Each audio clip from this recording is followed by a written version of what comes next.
ప్రభుత్వం ఏ విషయంలో అయినా ఒక వారం రోజుల ముందన్న కనీసం నోటీస్ ఇస్తారు, చెప్తారు. మరి అటువంటి సూచనలు ఎవరు చేయలేదు.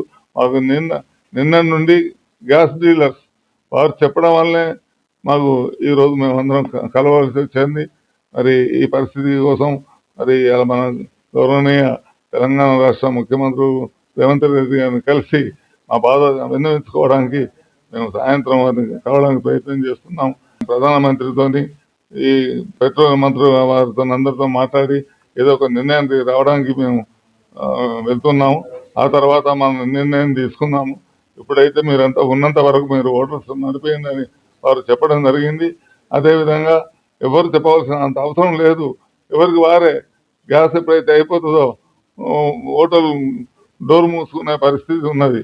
కాబట్టి ఈ విషయంలో అందరూ మరి ఆలోచన చేసి మరి ఈ పరిశ్రమను నిలబెట్టడానికి ప్రయత్నం చేస్తారని చెప్పి ఆలోచిస్తున్నాం.